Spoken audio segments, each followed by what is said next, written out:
past, okay? So what I'm seeing first of all here in this card is the Ten of Wands, and this is basically carrying the burden, okay, carrying the load, being I feel like stretched so thin where you have a lot of responsibilities on your plate. You're able to handle it. I mean, you know, comparatively, the bundle is very manageable for this mouse, but the mouse can also I got like a little bit of resentfulness, like resentment with this mouse. It's like, why isn't anybody doing it? Why just me? Why am I carrying the burden? So I feel like it's going to be a very, very busy month. People might renege on their responsibilities, and then you have to carry their load as well. Okay, so just keep that in mind. Learn to be patient and anticipate that, you know, a lot of the times you might have to step in to take care of a situation that you might not have intended. Okay. So when I was shuffling out the spread for you, I saw two scenes, and I really honestly cannot make it out. Like I can't find meanings in the scene. So the first one was I see this really, really thin and elderly woman. She's walking her dog. Her dog looks like a beagle.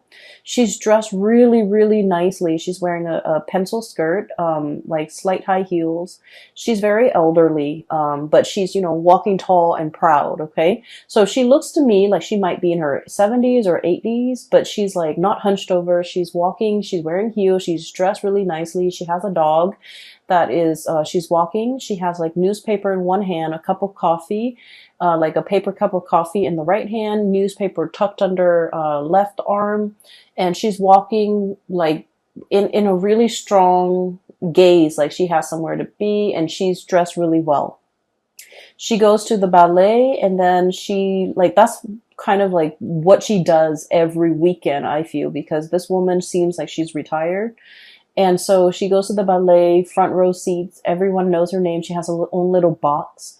And she watches little children perform ballet, and like little girls, you know, they come out in their frilly dresses, and then they do their routine, and then other people come in, do different performances. So she likes the theater. She likes the ballet. And I feel almost like she might have been a ballerina in her youth. But I'm also sensing, like, you know, because she's elderly, okay, I'm seeing a lot of wrinkles, a lot of frown lines, and a lot of sharp angles to her face. So I feel almost like she's trying to relive her youth. Okay, she's trying to capture her youth.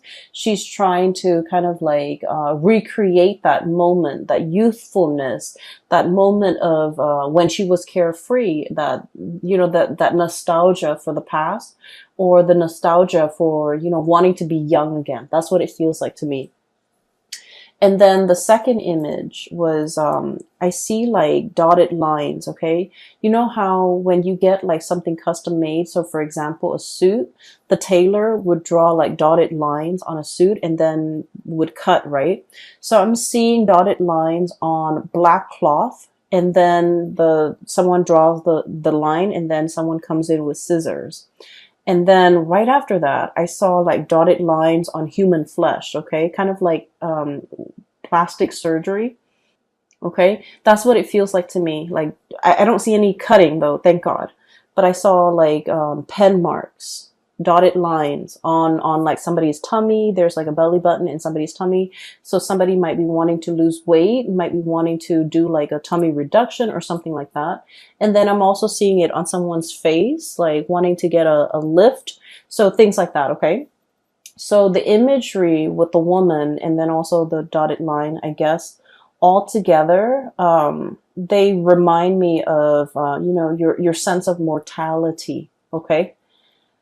So I feel for many of you, and I guess the images make sense now that I had time to kind of relay the messages and the images to you. I feel like for many of you, you might be a little bit concerned about the way you look. Am I pretty enough? Am I thin enough? Am I muscular enough? Is my hair voluptuous enough? Are my lips thick enough? Do I have wrinkles? I feel like, you know, body image might be coming out, okay? For some of you, I feel like you are taking steps to remedy the imperfections about your body. So for example, I do feel for many of you, you're lifting weight, you're going to the gym, you're eating right, and you're trying your very hardest to, you know, it's not about cheating, okay? It's like putting in the hard work in order to get the results that we want, okay? But let's be honest, Sagittarius, a lot of us, I have a Sagittarius moon. I understand we're a little bit impatient, okay? And we like to cut corners whenever we can without compromising the end result or without compromising the quality. We do like to cut corners. We tend to get a little bit impatient. And so many of you might have been working really, really hard, you know, waking up very early to go to the gym, wanting quick results, okay? And even thinking about, you know, potentially like, oh, let's do a tummy tuck, let's do like an eye lift, let's cut corners, or let's cheat and you know, take the faster way out, okay, and the faster way to get results, okay? So for many of you, it is as drastic as wanting to change the way you look, wanting to look healthier, wanting to, you know, put in the work to get the results, physical results that you want. Others of you might be looking in the mirror and you're thinking like, you know, am I still attractive?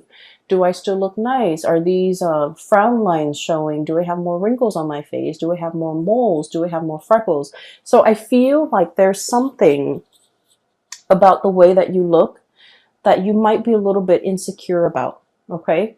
Or for many of you, there's a pressure, okay? Pressure from your environment, pressure from your job to look a certain way, okay? So, you know, in the movie modeling business, there's also a lot of that, like comparing ourselves to other people.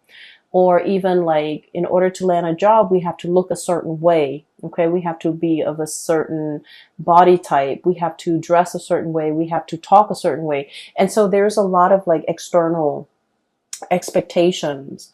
And I feel for many of you in the past, you might have, you know, frowned upon this because I feel like you guys are very authentic and you don't really judge people by the way that they look. And so for you to encounter this or to see this in real life, I feel like it's disheartening for you. Okay. But I do feel like a lot of it is internal though, where you're looking at yourself in the mirror and you're just like, fixated on something about you that you feel is not perfect, okay? You're fixated on it. And for many of you, you're trying to find solutions to make that imperfection go away or to diminish it or to lessen it. And for many of you, I feel like you're not cheating. You're not taking the shortcut out. You're putting in the hard work, hitting the gym, doing things to you know, clear up this imperfection. It could even be like, you know, like having clear skin and washing your face and using the right cleansers and even going to see a dermatologist. But you're definitely taking the steps in order to fix things, okay? Which I feel in the grand scheme of things, it is healthy and it is the right way to go, okay? So I feel like you see something, you don't like it, and you want to fix it, okay? I do feel a certain pressure to look a certain way, to act a certain way. And I do feel as well that you're not really enjoying it, okay? You want to be you want to be authentic. And you feel like any type of an infringement upon your rights, the way you express yourself is it's a violation. That's how you feel. And I feel like you're not really going to tolerate it, okay? And then I'm also feeling as well, for many of you, what I'm seeing here is a little bit of a continuation of last month. And last month, I remember specifically that it was very relationship oriented. This month, we're steering away from that, but I do feel like a similar energy coming through. So keep in mind, I'm still doing this I'm doing this video in the month of February, and today is February 11th. So what I'm seeing is there is a situation here where you're putting in a lot of work. Okay, for many of you, I feel like there's a little bit of resentment coming through from your end. Okay, and I'm drawn here to this 10 of Wands and 7 of Cups here. Okay, so, you know, Sagittarius, we are very, very gung-ho about things. When we do something, we jump all in, we dive in, okay?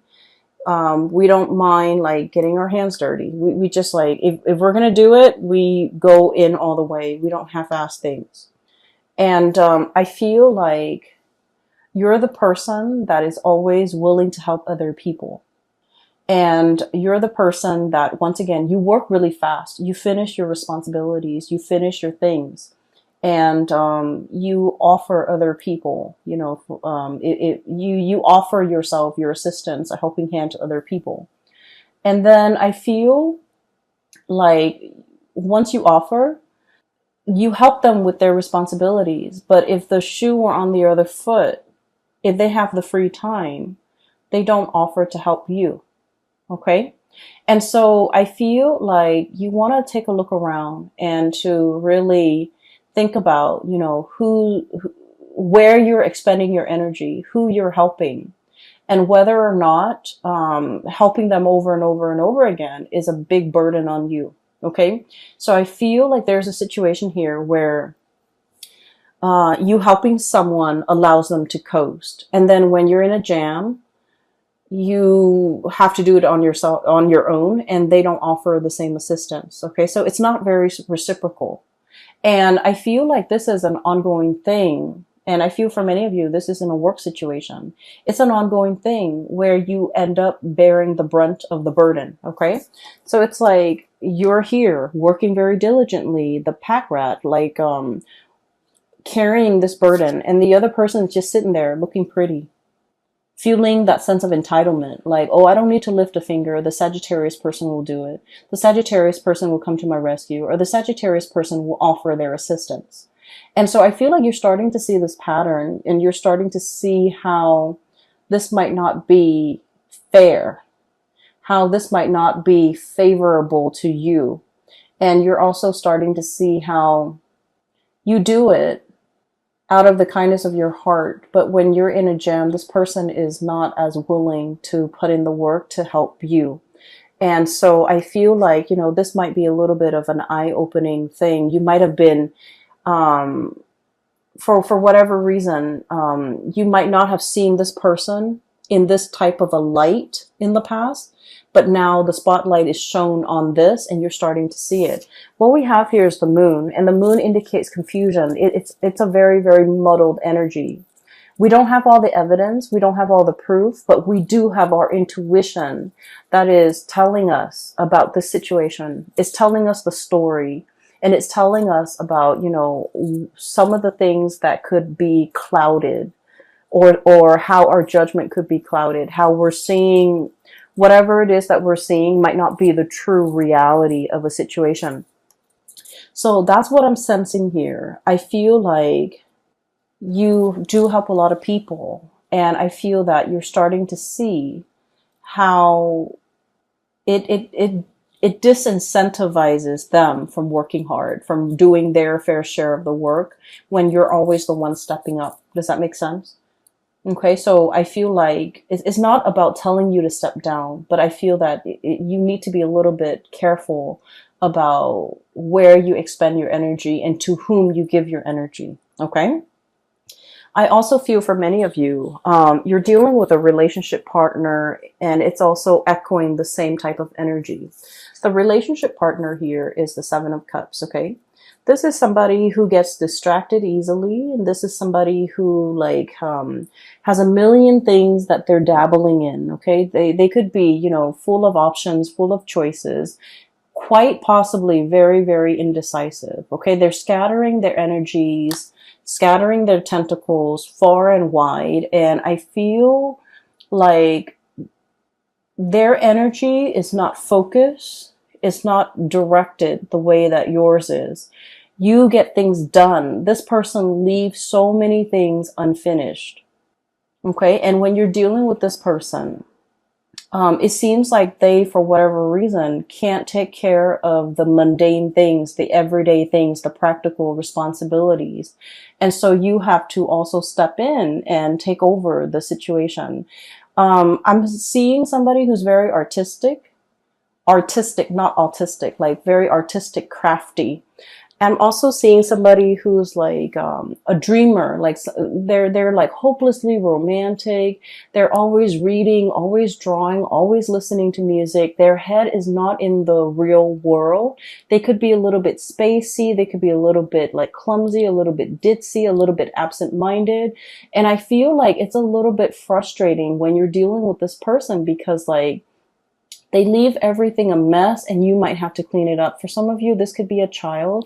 For others, it could be a partner. For others, it could be like coworkers where they constantly leave things lying around unfinished. You're stumbling into all the things that they kind of like left astray. And so I feel like it's frustrating having to deal with this, having to share space with this person.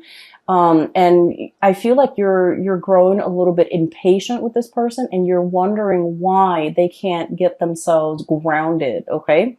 So I do see this, energy coming in where I feel like you might be like, frustrated with the way in which other people do their work. You don't understand why it takes so much time. You also don't understand why they're so like spacey, why they're so forgetful, why. So I feel like yeah, it's a little bit of a cause for frustration for the month of March. Okay, it's not the end all, and it's not the end all. So I feel like these are minor in the greater scheme of things. These are minor frustration, and so giving this person checklists, to-do lists, give them a deadline. Tell them, for example, Monday you need to do this, Tuesday you need to do this, Wednesday you need to do this, and so on and so forth. Give them checklists as well as deadlines in which you want some things done by, and I feel like that's really going to help alleviate some of that frustration because it puts the responsibility on them. And I feel like, they're naturally not very organized to begin with. And this will kind of like force them to be a little bit more organized and a little bit more courteous and conscientious towards you. Okay. So that's the first four cards. And I feel like, this is going to be like dotting the landscape. As we progress through the month of March, you have a lot of things on your plate. And you're already very busy, so watch your temper. Be careful that the frustration doesn't get out of hand. Be careful that you don't, get upset and angry and say things that you don't mean. And so just be mindful of that, okay? Okay, so this is going to be especially like prominent in the first week of March, and the first week of March is also Mercury retrograde. So be very, very careful about planning in general. The logistics and the planning aspect of things just will not go smoothly. Okay, and so just take it with a grain of salt. Be easygoing, and plan for delay, anticipate delay. Okay, there's nothing we can do about it. We can get mad, we can throw a tantrum. It doesn't really change anything, and so conserve your energy. Okay, conserve your energy, focus on the things that actually matter, that you can change, rather than on the little tidbits and the frustrations. Okay,